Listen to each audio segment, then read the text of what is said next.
So this is really going to throw your mind. If you are in Australia, New Zealand, I will say to you good afternoon. If you are in the UK or anywhere near Europe, I'm going to say good morning. And if you're here in the United States, as I am, I'll say a very late good evening. Welcome and thank you very much for joining us. Professor Martin Weltman, how are you, sir? I am actually really good. Thank you. Good to be here. Good, good. Oh, I'm delighted to see you. It's always good to see you. So, if you are just joining us live, we were talking in the preparation about the summit, which is coming up very, very shortly. Um, so, if you're not aware of the foundation hosts an international summit, and we have clinicians, industry partners, and PAGs from all around the world. You know that Sally's coming over from Oz, Oh, excellent. I'll give her a call. Excellent. which will be really, I really, think this is going to be good. yeah. I'm very pleased to hear that. I So, think so yeah. that we'll be So, able to do something now. no, wonderful. So, clinicians of the world, patient advocacy groups of the world, industry. We've got nurses coming this time, which will be adding another element to it and another layer. So we have 3 weeks to go. Slightly nervous, incredibly excited. So the presentations this year are going to be what if. So what if we could change this? What if we could change that? And then from there, the people in the room will then lead the agenda and we will come up with an internationally agreed work plan and we will be working on your behalf to improve life with PBC. So that's the plan. So if you have any questions today or tomorrow, because it's Wednesday here and it's Thursday there. So, right. If you have any questions, please do let us know. First question, Martin, if I may. Hmm. Itch. What can you tell us about itch in terms of? So let's go with itch in terms of what do we think causes the itch? What do we think improves the itch? And what do we think is on the horizon for itch? Hmm. So a nice easy start for you. All excellent questions. So, um, we don't really know what causes the itch. A lot of advanced liver disease causes an itch, but with PBC, you don't necessarily have to have very advanced disease sometimes to have an itch.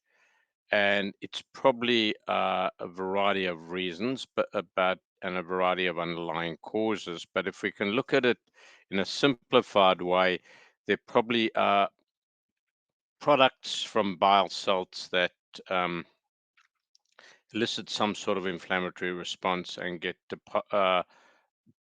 these inflammatory factors in either in conjunction with the bile salts or in conjunction with products that are developed as a consequence of the inflammation are deposited under the skin and and irritate the nerve endings, and we those individuals feel an itch because of that irritation. It's not a rash per se, it's something hidden, and that in some ways makes it more challenging for our patient group because someone can't see a rash. Um, they sometimes don't have the right empathy they should have, and that's a simplified version. We can go into the more technical biochemistry and immunology of the itch, but that's sort of the way we would understand it. So, how do we manage the itch? The itch is quite difficult to manage, and um, there's actually been a recent meta-analysis, which is where they put a whole lot of all the studies together and look at, and then try and get a greater strength of data from multiple studies. It's a statistical way at looking at data, particularly in medicine and science, and they actually showed that there there's no great benefit to all the items we use for itch, and that's why in part we probably have lots of different medications we use for the itch. So some people try basic measures, their baths, their relaxation, their cooling, all the basic measures, and and they manage the itch that way, and you manage it can manage it non-medically. If we're looking at medical medicines, we use cholestyramine, which in Australia and a lot of the world goes under the brand name Questran. There've been massive supply chain issues with Questran, and it comes in and out of availability for a number of reasons. And it's sort of a bit of a threatened species because the company that makes it, it's not a big product for them, and there have been a few issues. Um, some people use what we call fibrate drugs, and the one that's been trialed the most is bezafibrate. And as we're speaking to an Australian audience in part, we don't have bezafibrate. Well, they're different fibrates. There's fenofibrate and bezafibrate.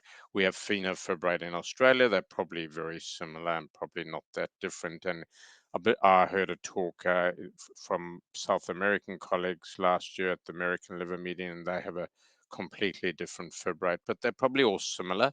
They're lipid-lowering drugs, mainly targeting triglycerides, but they are lipid-lowering drugs like statins, work differently, and they have some benefit to people who have an itch. So they have a benefit to PBC as a treatment, but certainly some benefit for an itch. Some people use an antibiotic, rifampicin. Yep. Rifampicin is quite widely used for an itch. It's an antibiotic, for example, used as part of a combination for tuberculosis and a number of chronic infections, and it can sometimes be useful for an itch. I must say, my own hands, I haven't found it that useful in our patient cohort. Some people use naltrexone. Naltrexone is a drug that blocks some of the morphine receptors, and it's found to, in some individuals, to be helpful for itch. People have also used a drug which neurologists mainly use called gabapentin, which is a peripheral nerve stabilizer, and similar drugs are used as well for epilepsy, derivatives of that. And sometimes stabilizing the peripheral nerves under our skin is helpful. And they've also used an antidepressant along the same lines. There's a couple of publications on an antidepressant called sertraline. I've never used that, and I've not prescribed it for the purpose. If we're asking about what's new, Yep. we're going to have these bile acid transporter drugs that are coming through. They've mainly been used in pediatric cholestatic disorders, and Yep. there's a number of drug trials with their use in primary sclerosing cholangitis, and they seem to be quite effective against itch, and particularly in kids. And we think they're going to potentially have a more widespread role once they start coming through clinical trials. So there are 3 or 4 of these agents that different pharmaceutical companies have. And Yep. if, like Robert comes along to some of our liver conferences, when you walk into the exhibition centers and all the pharmaceutical companies and other exhibitors like the PBC Foundation, or there's little booths of drug companies that already have their educational material and clinical trials material such, for regarding these bile acid transporters. So Yep. they're not right there. They're on the horizon, and they potentially have an important role for all itch-related disorders, which we call cholestatic disorders, including Yep. PBC. Now, it may have a better role for some disorders than others, and that will come out in time. Okay, perfect. Thank you. So we're aware of at least 3 trials for itch at the moment. Now, we're not allowed to advertise, but we are allowed to kind of raise awareness. But are there any trial opportunities for itch in Australia? No, they're not. No. So none of Wow. those. Okay. We've got a number of drug trials around for PBC. All the big name drugs coming through. They are Australian centres, and Australia played a very big role. A lot of centres were involved in obeticholic acid, for example, Yeah. but none that I'm aware of around itch, and I think I would have been aware of that. Okay, well, so that's good to know. No one's So while approached we're, us for any studies in that regard. Yeah. gosh, okay, so we had an opportunity to bring that up at the summit then, Yep. and see if we can get. So no, that's fantastic. Okay, so just while we're here, are there any? So what can you tell us about the trial opportunities that are open to Australian patients? Then what can you tell us? So you'd be aware that the big trial and the big controversy around obeticholic acid, which in a lot of parts of the world has only been given provisional registration, and was Yeah, based on doing the company doing a long-term trial to show mortality benefit, so a longevity benefit, and it had to be a placebo-controlled trial, and they've abandoned the trial, which is really, really challenging. yeah, And the reason they've abandoned the trial, they can't keep controls or placebo in the trial.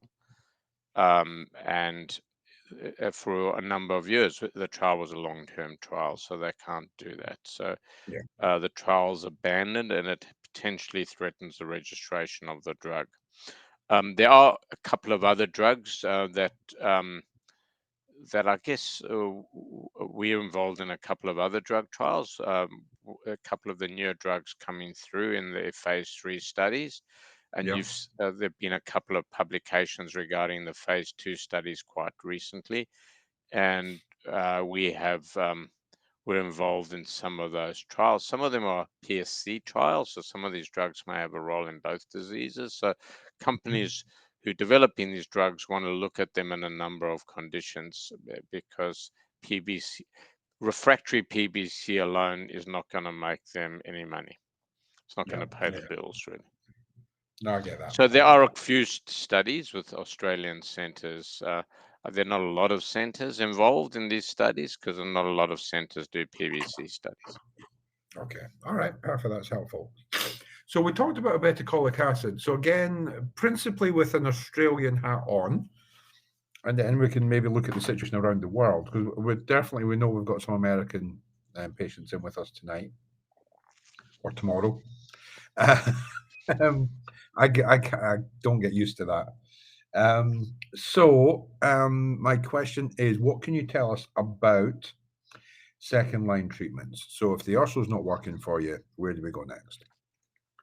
So we would probably go to in most patients, and there are caveats on this because there's some contraindications. We would go to obeticholic acid, and obeticholic acid is we restricted in Australia to 1.67, which is what the clinical trials did, and Robert knows my views on this. 1.67 times the upper limit of the normal ALP. So in Australia, it's roughly around 168, 169 ALP level, Yeah, and it's similar in a lot of European countries, from what I gather, and a lot of countries around the world. Some countries the restrictions are stricter, and it's based on financial restrictions, and other countries don't have any real restrictions. So we start looking at people who become refractory to either because we expect them to be refractory because they present to us with a lot of bad markers of more yeah, aggressive disease, or they're people with a rising ALP, and we know they're not going to cut it on urso alone. So we start planning for obeticholic acid. There are some people who can't have obeticholic acid, so people who have a very advanced liver disease and have cirrhosis with a degree of liver failure. And I'm not going to get into scoring systems and technicalities, but the drug is potentially dangerous in those scenarios. So our certainly in our country, in Australia, the payer system, the government system, makes it clear you can't prescribe it for those patients, but we probably wouldn't use it in those patients from a safety issue anyway. But okay, that's generally the caveat on obeticholic acid. I have a very different view, but that's the official view. Yeah. okay, perfect. Now that's helpful. So here's a question. I don't think we've ever asked this before. So we've only been doing this 4 years. Um, What do you mean when you say a pair? How? Sorry, What do you mean when you talk about a pair? So what does that mean in Oz? And again, if we were to open that up to around the world, so so in the UK, we have the NHS, which could commission services, and then we have NICE. So what is a pair, and what role does it play the in payer. medicine Sorry, I education? didn't get that. Our payer in Australia, for most people, is the Pharmaceutical Benefit Service, which is an arm of our Medicare government. It's a government system, and people pay. They part pay. There's a cap on how much they pay per prescription, Okay. and that would depend if you're a pensioner or let's say a proper, a working wage earner. Yeah. You would pay different amounts, and so the drugs are heavily subsidized and made readily available, and they put criteria on each drug, and some drugs have very strict criteria. Some have what we call, you have to, the doctor like me would have to get an authority. And so because obeticholic acid is an expensive drug and has some restrictions on it, we have to get an authorization. So not only we can't just write the prescription, we have to get an authorization from Medicare for that Right. purpose, Okay. or Got you. from the All right. the Pharmaceutical Benefit Service branch of Medicare. There's either sometimes you can do it online, sometimes you've got a phone, and for some drugs you've actually got to mail in the prescription with paperwork for the approval. Wow. Okay. And that Cool. it really depends on cost. They put in different restrictions based on cost. Generally, the drugs get approved if you follow the guidelines. Yeah. You'll get your drug approved. Right. Perfect. Okay. That's helpful. Thank you. I And I appreciate guess it. in every country, in the US, it's very different. Their health funds and their health insurance programs, everywhere it's quite different. Canada, it's different again. Yeah. Yeah. No, absolutely. Brilliant. Thank you. Okay. We've had a question with regards to the shingles vaccine. So now I have no idea if this is consistent throughout the world or if it changes throughout the world. So we've got somebody who's 57 years old.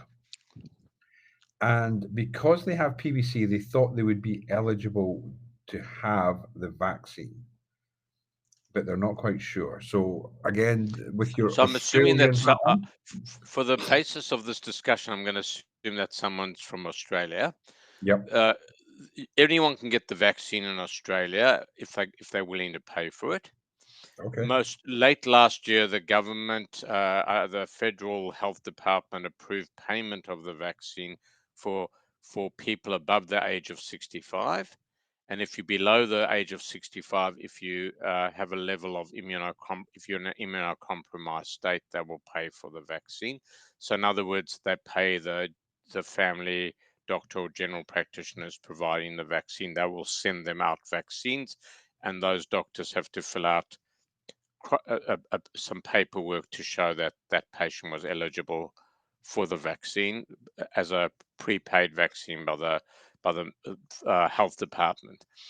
Um, PBC would not meet a list of conditions because okay, unless you're on certain drugs at immunocompromised one, you're not considered at a level of immunocompromised status that suffices the current regulation around that for prepayment. So you can have the vaccine, but you've got to pay for it. You're not eligible for the free vaccine, and that's quite correct. There are other conditions that allow the vaccine, but PBC is not one of them. yeah, okay, perfect. Thank you. So next question, if I may, and again, we're looking at Australia and what happens over there. So we are aware, I think there's been press releases and things. So we know there's a couple of medicines that are going through the approval process. So this is to get a license to be used as a treatment for PBC. And we've no idea if they're going to be second line, third line, or what the situation is. But do we have any awareness in terms of an Australian license? Do we know if they've applied? No, And what happens there? there's really, since the process with obeticholic acid, I'm not aware of any efforts as yet. Okay. And even obeticholic acid was much harder because it came to us a bit later for two reasons. Firstly, the population's smaller, so second, they're not going to come to us first up. But Yeah. second, the process, there's two different processes. You have to get the drug approved by Yeah. the Therapeutics Goods Administration, which is like the EMA or TGA, and then you Yeah. have to go through a very lengthy process to get it onto the pharmaceutical benefits service where it's applied, and that's quite a process. And most of these companies that have niche drugs won't have a branch or a sort of they don't have an Australian office. So that Right. like in a lot of smaller populated countries, they'll have someone who'll take on the drug for them, another company. So like Intercept doesn't do obeticholic acid. There's no Intercept in Australia. So Yeah. it's run by Chiesi, which is actually an Italian drug company. They've taken on the drug. So smaller Why companies would? are also less resourced to take it through those Yeah. processes. So it's quite a process to get it through. Gotcha. All right. Perfect. That's helpful. Again, question I don't think we've ever had. I think you and I have discussed it on ASLD at some point in time. How many PBC patients do we think there are in Oz? I don't think we really know because if the only data, and you actually saw, well, that's when we met when I presented this in Japan a number of years ago.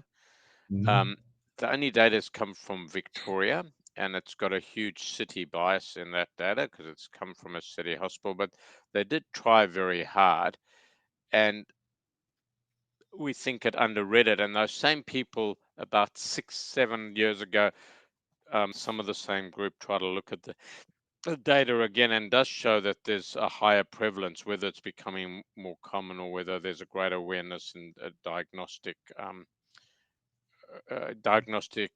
processes and making the diagnosis. I suspect if you look at how many people on URSO, Yeah. there are probably about 4,000 of them. A lot of them on URSO off-label, so they don't have PBC. And a doctor's written a note to the fundings and said they've got PBC when they haven't got PBC, so they can get the drug because it's not funded for PSC in this country, and it's not funded for a bunch of Ah. other cholestatic conditions. Okay. So some doctors use some poetic license, if I can say that, and prescribe it as if patients are PBC. So they are overcalling that, and the payer in this case, the PBS, is aware of that because I was phoned a number of years ago by one of the physician representatives who happened to know me, and he wanted to know my feelings on if they should be clamping down on that or not, because he wanted to know what my feeling was. And I think there's a lot of people who get it off label, but then there are a lot of people not on treatment who should be getting treatment Yeah. So and not okay. diagnosed. So my guess is there's probably about 4,000 people, Okay. All right. between That's a fair few. three and 4,000 people. That's what I'm thinking. Okay. Okay. Now that might No, be, I might be exaggerating a little bit, but that's where I think. okay. Perfect. So you mentioned PBC and you mentioned PSC. Can you maybe talk through the major differences between the two conditions? Yes, so they're both rare conditions. Okay. Uh, PBC actually affects the liver and it causes inflammation around the branches of the drainage system of the liver, which is the bile ductular system, and it causes in the cells that are adjacent to that area, it causes inflammation, swelling, and thickening that leads to scarring and fibrosis around that area. PSC is in the duct itself, and so it's a ductular disease itself. So, and it can be the large duct, so the main drainage duct. So, in other words, the big rivers, or it can be the smaller ducts, which are like the streams. And if it's in the big ducts, it might affect one or two spots. That's all. and people get a narrowing and a blockage because of that narrowing, and that has to be mechanically fixed because it blocks the drainage, but it can be mechanically fixed often because it's one site. Yeah. PSC also causes small ductular disease, which are like the little creeks and streams and little tributaries to the bigger rivers within the liver, and they get closed off altogether because they're so small, and they get a lot of scar tissue because of Yeah. that. So they Yeah. can get cirrhosis. So if you have disease within the liver, these little tributaries, they can get cirrhosis or a lot of fibrosis. If it's in the main ducts, it's just a distinct narrowing of that duct. The other difference with PSC is in that area of damage, they can get characteristic cancers called a cholangiocarcinoma. Those cells can Yeah. become cancerous, and Yeah. sometimes very difficult to diagnose because you don't know if it's just a blockage because of the disease itself, or if it's a blockage because of a cancer. Yeah. Okay. No, that's helpful. Thank you. And so I'm going to go into technical terms with you, because you know I am a world-renowned scientist. So when we look at PSC, I often think about the balloons that clowns have to make shapes, Yep. because you can see the thick Yeah. bit and the thin bit. Yeah. That's pretty much what it's like. Yeah. So and so so to be more serious about it, what does that mean in science? So what's actually happening? So I think this inflammation because of the autoimmune damage to that area, why targets a specific area, and there might be different genomes that and different subtypes that target different areas. But people may Yeah. just get one area where it's blocked, or they may get multiple areas where it's blocked. So you get those balloons above it because of the blockages. Yeah.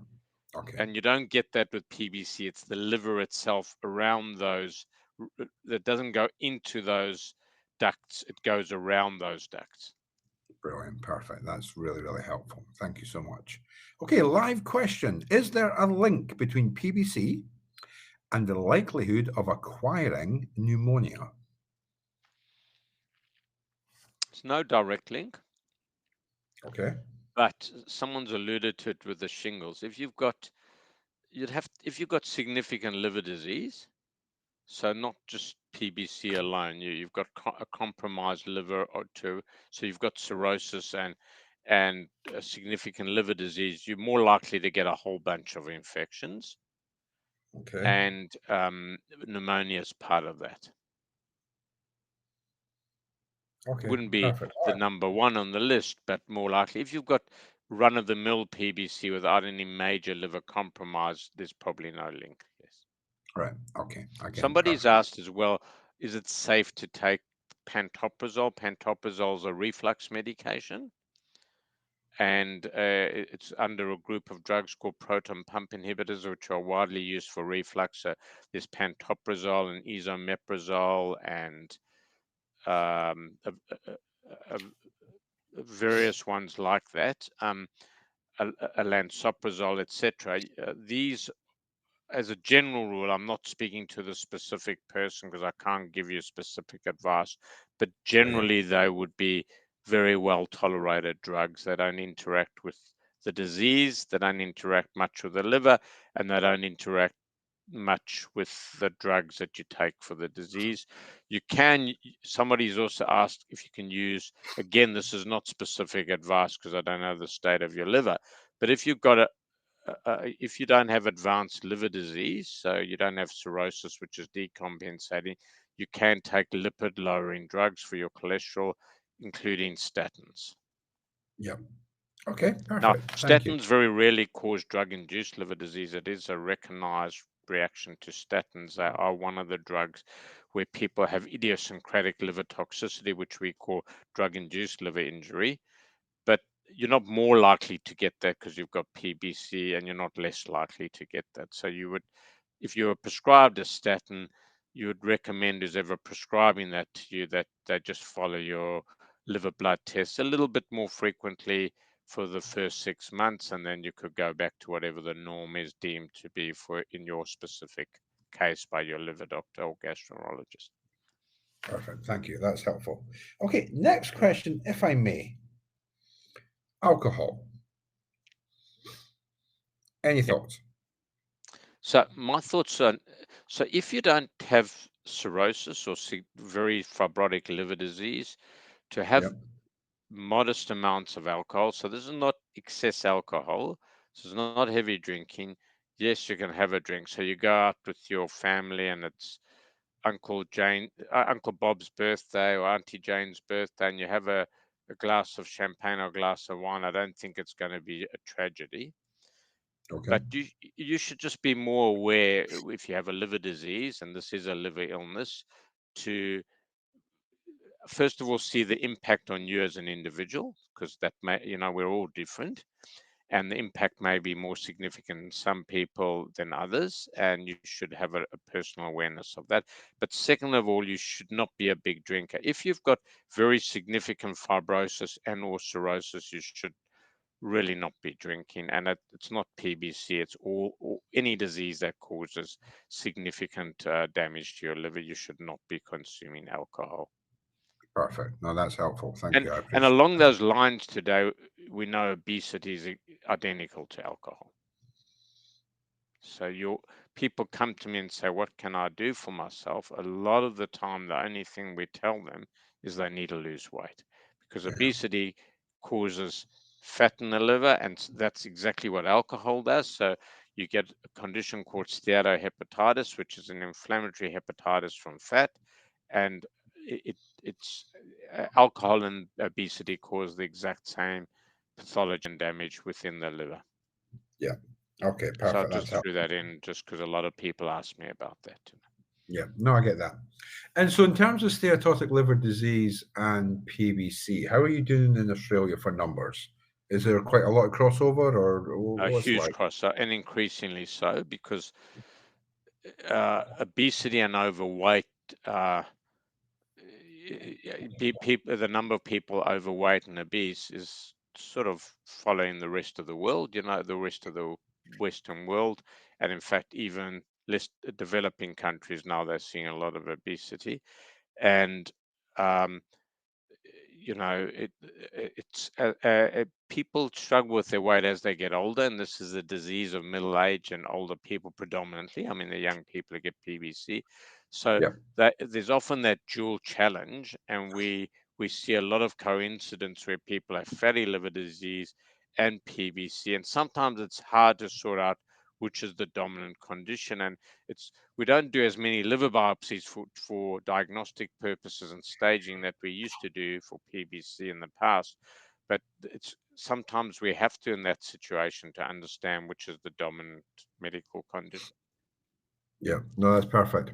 Okay. So, okay, we're on biopsy now. So, let's go there. So, when would be an ideal time to have a biopsy if you have PBC, and when would not be the right time to have a biopsy?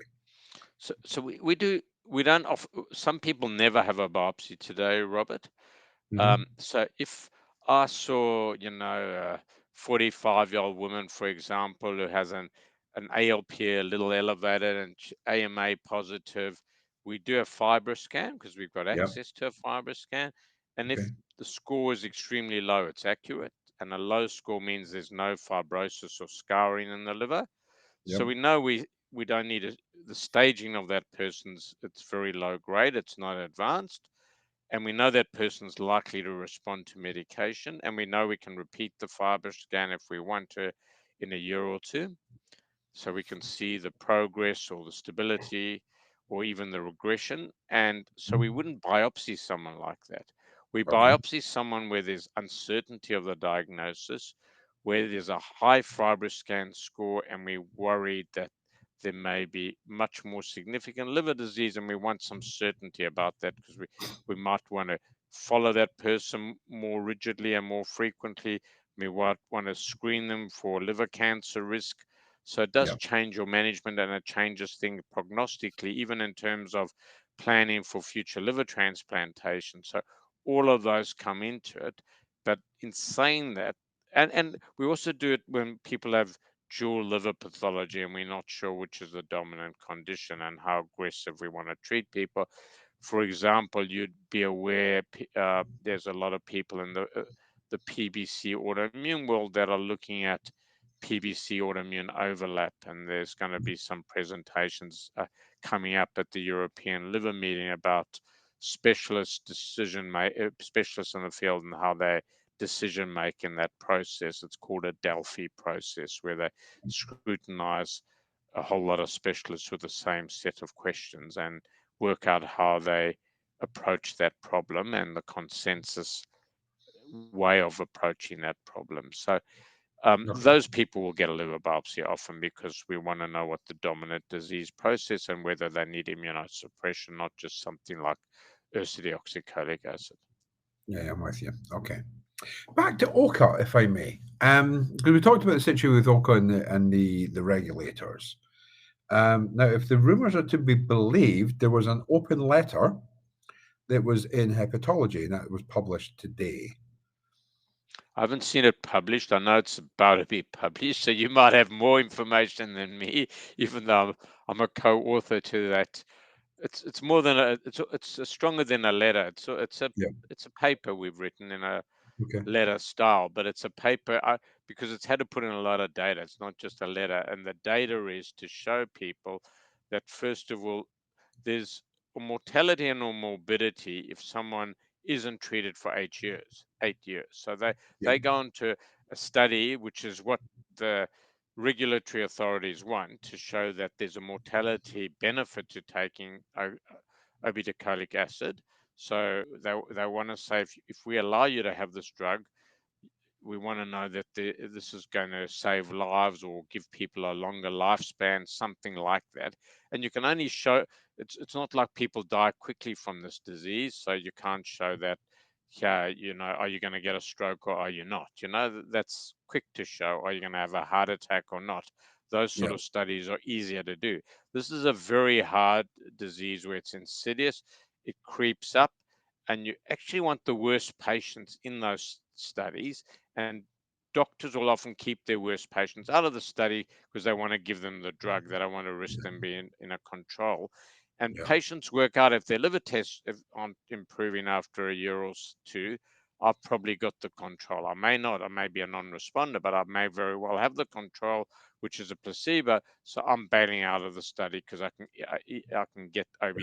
My doctor says I can get it anyway, so I can get it anyway. So in a sense, that's selfish, and people are entitled to be selfish because this disease has consequences. It means Yeah. we don't get the answer to that study, and it's been a mandated study by EMA and FDA. So the studies collapse. The sponsor, the pharmaceutical company, can't actually run that study because they can't keep people in the control group, and they also can't recruit because some people don't want to get in the control group. So they're recruiting people who may not be the worst cases. They're sort of softer cases that may have a better prognosis. So it doesn't give us an answer. Our argument for the audience, just to understand, would be that should allow us to do real world studies where we can compare what's happened before and after since we've had obeticholic acid and what Yeah. the impact of that is. And there are people doing those studies. There's some excellent data collected by my colleagues, mainly in Europe, but outstanding studies and very good people doing this work. And the argument amongst the authors, and I can wear that hat a little bit here, is that this should be allowed in these type of rare diseases and diseases that are slow but have serious consequences, because we won't get new drugs. So the next two drugs online are probably the FDA and EMA, and I don't know about in Australia. They're going to put those same caveats that you have to do a long-term study that allows you to look at more impact in terms of mortality, and it's got to be placebo controlled. And those companies just will say, well, you've pushed us, we've invested so much money, we've gone through phase 3. It's really hard to recruit patients because there's not a lot of those left with 1.67 times Yeah. ALP. And now we've Yeah. finally done it, and you're going to screw us like this. We're not going to put more money into a dead cat already. Everything's dead. we're never going to make money if you're going to put this caveat on us. And the people Yeah. who own the country and invest in the company and own the company are not going to just say that's it, And we want the regulatory authorities to understand that. We put some data into that. So it's not just a letter, it's broader, it's bigger than a letter. We put data into that to Yeah. show the impact of that. And we hope once it's published, it'll get sent to all the relevant regulatory authorities for them to think of how they go about it. And it's not just PBC, there'll be other analogous diseases that are not liver related that the implications are identical. Yeah. No, I get that. That's helpful. Thank you. I appreciate that. I'm going to go back to fat, because we talked about fat in the liver, and we talked about kind of steatohepatitis, we talked about alcohol and that kind of thing. Sometimes when people are concerned about fats, they don't necessarily eat fat, if that makes sense. Correct. So when you have, the vitamins A, D, E, and K, which are known as the fat-soluble vitamins, so should people with PBC avoid eating kind of natural fats, or what can we advise? No. I mean, I think people should get proper dietary advice. The idea is that you're not eating a whole lot of very fatty food that gains weight. Everyone's going to have some fat in their diet, and you shouldn't be having zero. You have to be able to absorb. You need fat for certain things. We actually need cholesterol for certain things. Yeah. You need to be able to absorb vitamins and nutrients that are fat-based, that need to be absorbed through a fat-based mechanism. And Yeah. people can also have polyunsaturated fats more liberally, as opposed to very saturated fats. So they're good and bad fats. And Yeah. often it's just a need to, if you're very overweight, to get dietary advice. So you restrict the amount of fat you're having, and more importantly, restrict the amount of sugars you're having, which is converted into fat, and refined carbohydrates, which are readily available in the world today. That's our ready food, our manufactured food, wherever we go. Yeah. No, perfect. Again, you Okay. can have carbohydrates, and it should just be more natural-based carbohydrates and appropriate quantities, not excessive quantities. Broccoli. Okay, perfect. Thank you. All right. We've got another Broccoli is question good. here. If you have a liver cyst, when would you be concerned about it, and when do you think it needs further investigation? So this is a common thing that we get sent. People come to see us about and get referred about liver cysts. So 99.9% of patients we see with liver cysts, we never need to see again. Okay. Liver cysts, as well as kidney cysts, are very common. Liver has lots of ducts and branches, and little balloons come out of that, and we make cysts. So people may even have lots of cysts, and it's of no concern. They may even have gigantic cysts, and the liver will cope. The liver cells just work their way and grow around that and work functionally well. So most liver cysts are what we call simple cysts. Simple cysts, we never need to have any concern and never need further investigation, never need any follow-up. Complex cysts are different, so they might have irregular edge to it, or might have lots of little loculated areas, or what we call septations, little borders within the cyst. Yeah. They still might be simple cysts. They're not necessarily bad cysts, but they need to be looked at by someone who knows about the liver, and they may need further scans. Yep. And then you get really rare cysts. We don't see this in Australia anymore. You get cysts that are very loculated, and it's a hydatid cyst, which is an infectious parasite, mostly comes from sheep, and there's no hydatid in Australia anymore. But there are parts of the world which still have hydatid, and we see people moving to Australia and migrating to Australia who may have hydatid cysts. They need to be surgically removed, those, because Okay. they're quite destructive. Got you. So most liver cysts you can ignore, and you shouldn't worry about if your doctor says they're simple cysts. Perfect. Now, I've been doing this 20 years, and I have no idea what loculated means. So loculated means, so even loculated should be multiloculated. So if you have a round thing like this, within that there's little cysts within that, little circles within that. Okay. Yeah, So yeah, they're yeah. loculated, and that sometimes may mean pus, it may mean blood, other things, and it may mean nothing sometimes as well, but it should be scrutinized because it can Gotcha. mean other things. Oh, that's fair. I didn't explain that, so thanks for No, that's asking. okay. So that's okay.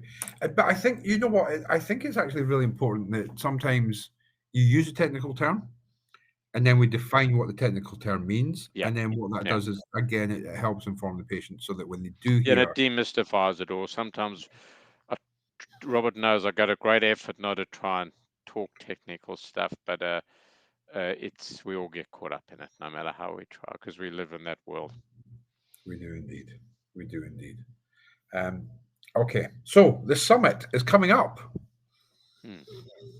So, as a patient organisation, we have a view of the summit. We have goals that we want to achieve. We've got Yep. the reason why.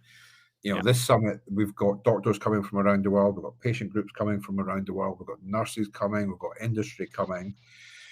So, as a clinician, I mean, you go to many, many congresses, Hmm. but why would you say to your patients, why do you think the summit's important? It's very different, and I wasn't sure really 100% what to expect when I came last year. I Okay. know the PBC Foundation's has great organization capability. It works with different groups.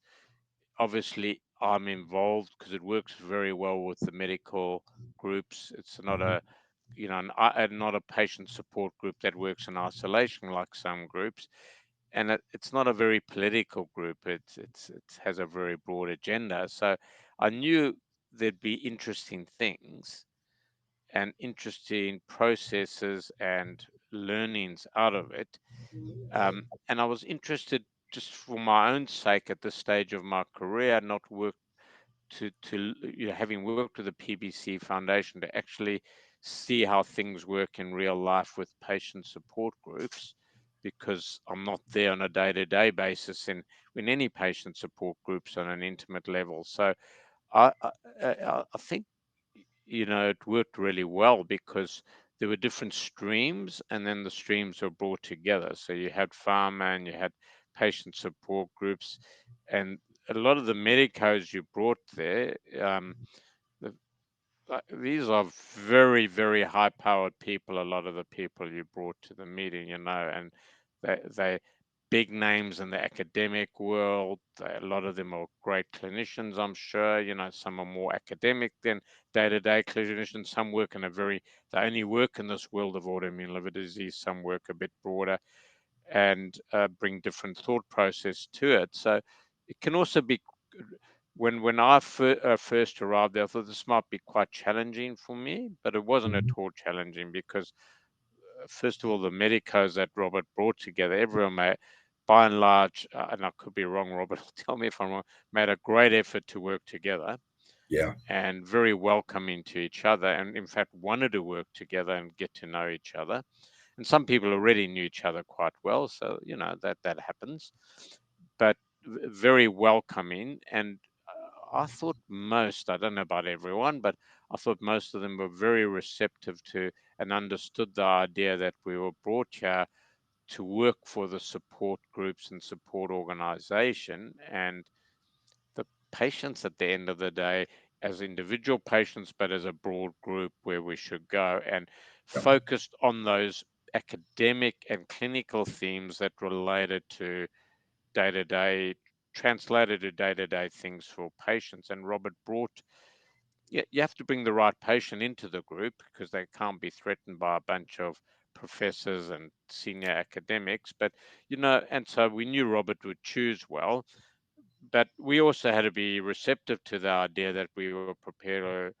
This is not our usual thing to be directly involved with people who are interested in patient support and have a life journey of an illness that we really do understand because we work a lot in that area. But for them to express it, they needed to express that quite eloquently. So we kept emphasizing the points where we needed to engage. And I found that very beneficial. And, I met people who are patient support group from France and Sweden and Israel, and it was that it's quite interesting because it's not that different, but it's different. Isn't it just? And absolutely, it's fascinating that how it's so similar, and Yeah, and yet a those lot of little them came with a differences. really, I was impressed. I don't know, it made a good impression on me. A lot of them came with this is an opportunity. We're not as sophisticated as the PBC Foundation, but they didn't have a chip on their shoulder about that. We've come to engage, learn, Yeah, see how doctors think. We'd maybe do less of that in our home country. And it was really, really good. I hope they felt very welcome by and large. And I felt very positive engaging with various people from your organization and the other organizations yeah.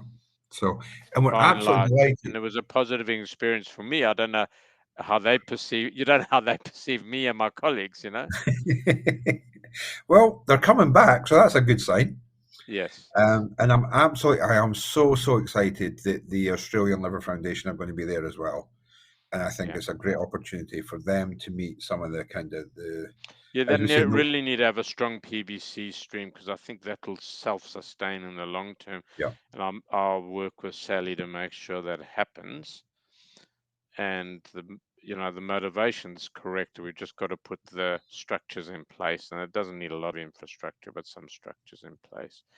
Yeah, and it was good. And we also had a little, we could have a lot of sideline chats over afternoon tea and over dinner and that sort of thing. That was really good. And the people who came from the drug companies weren't sure what, because drug companies don't normally get invited. And these aren't the yeah, sales and marketing people. These are people that are involved in pharmaceutical studies or development of the drug. So they don't care about sales and marketing. That's not, companies have different sections. They don't even speak to those sections. yeah, But they were wondering, often over dinner, I sat next to two people and they were wondering why they were even invited. They were like, almost felt very threatened. Are you going to jump on us and point the finger and say you're ogres and bad people? But in fact, I'm sure they walked away very pleasantly surprised how we know we need new drugs, and we need it for different things. Like we need it for fatigue, we need it for the liver, we need for itch. So these are different things, and we need companies to be innovative, but we need to be able to work with the regulatory authorities yeah, to allow these studies in rare diseases to work. And the way it's going at the moment, someone came up with this idea that it should be 1.67 times normal. And Robert knows, I know that it just doesn't work because a lot of yeah. those patients who could be in drug trials like that already done the drug trial. So they can't recruit. And it's not what we want to get people back to normal, not to 1.67 times normal, because we know we should aspire to normal. You're not always going to achieve that, and it might not be always in the patient's best interest to keep adding medication. If you're 88-year-old and bedridden, we don't have to worry about an ALP. They may have greater issues that they're worried about. But realistically, for the average person with this illness, and mostly women, we should be trying to do better and targeting normality in a better way. I Brilliant. can Thank talk you. about that all day, Robert I knows, know, but no, I don't want to absolutely. sound like a messiah or a priest about it all. No, you and I have had many conversations over the years about this, and I think the community is catching up to this idea, and I think there will be change really soon. We've had another question about cysts, so I'm just going to read it out to make sure that I'm absolutely accurate. Yeah, So, do people that have autoimmune PBC usually do people that have autoimmune PBC do they normally have cysts? no, Okay, perfect. but they And can have do cysts because lots of people have cysts. So right. Okay. go to I'm in Sydney. You go down Parramatta Road, which is about the busiest street, and people walking down Parramatta Road, probably 10 to 20% of them all have cysts in their liver. Right. Okay. And just because you've got PBC doesn't mean you can't get a cyst or can get a cyst. You might just coincidentally have a cyst. Right. Perfect. And in terms of the other organs, so I don't know, lungs or Kidneys often kidneys, get cysts as well. right? And I'm not a kidney doctor, so I don't want to. There are cysts in the kidneys that have certain features that they have concern about, and they have a Yeah. scoring system for a lot of those cysts.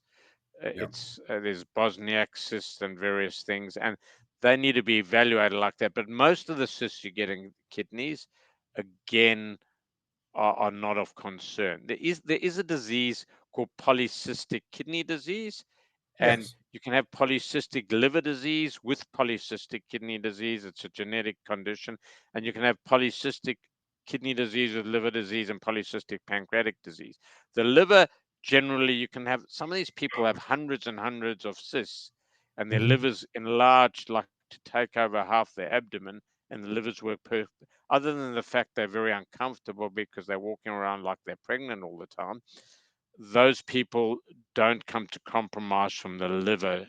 You'll know straight away the first time you see them. Yeah. So those people don't come to compromise. Their kidneys can, and that's why those people need to be seen by both a kidney and liver doctor, because there are different subtypes. So there's Yeah. type 1, there's type 2, and certain types succumb to significant kidney failure. So they need to be assessed in that context. The liver, even when people get hundreds of cysts, generally is spared. Okay, perfect. That's helpful. Thank you. So we've talked about language today, and sometimes it's technical terms, and sometimes it's nomenclature issues and all of that kind of thing. So I'm going to use one of my least favorite terms in the entire world, which is deranged liver function. Yes. Now, I'm not a man of violence, but when I hear that a doctor has said to a patient they have deranged liver function, I do have a slight reaction to myself. But that aside, if somebody is told that they have deranged liver function, should they be as worried as you would expect them to be? Because No, so that's a there's a point of piece of spectrum. information. All that means is the liver tests are abnormal. Yeah. They only need to be worried if they're heading, if with that they've got advanced liver disease, so they've got advanced fibrosis or cirrhosis, or they Yeah. have decompensated liver disease. So Okay. a lot of deranged liver, there's lots of people probably walking down the street. I'm looking outside my office onto a main road, and there'll be a lot of people there with slightly abnormal liver tests, and they're deranged, they're abnormal. Right. So it's a fairly broad brush term, and it's a reasonable term because it just puts you into the liver category. Yeah. And that just needs to be evaluated, and it might not need a lot of evaluation, and it depends on the pattern of derangement. So you might have high transaminases, which is the AST and ALT. That means there's true liver inflammation. You might have high ALP and GGT, which means more cholestatic liver disease, or you may have a combination, or you may have various combinations with other conditions. So Yeah. that's how your doctor would interpret which pathway to go, and they're different flow charts almost to go down. If I can Brilliant. keep it as simple as that, that's how I would see it if someone came to my office. Wonderful. Thank you so much. Martin, we will see you soon, my friend. Yes. Indeed. So listen, thank you so much for today. I mean, we could talk for hours, and we have done in many venues. Yes. So really looking forward to seeing you and Thank you. to Thank you driving. for the invitation, and I look forward to the Pleasure. interaction. And if it's as even as close as fruitful as it was last year, it was very successful last year Well, fingers crossed. on So some multiple people are saying levels. thank you. Okay. Brilliant. So Martin, I'm good going to to say see you. goodbye to Really good everyone. to Thank see you you, for friend. having me on today. Pleasure, sir. We'll see you soon. Yes. You be Take safe. care. Thank you. All right. Bye.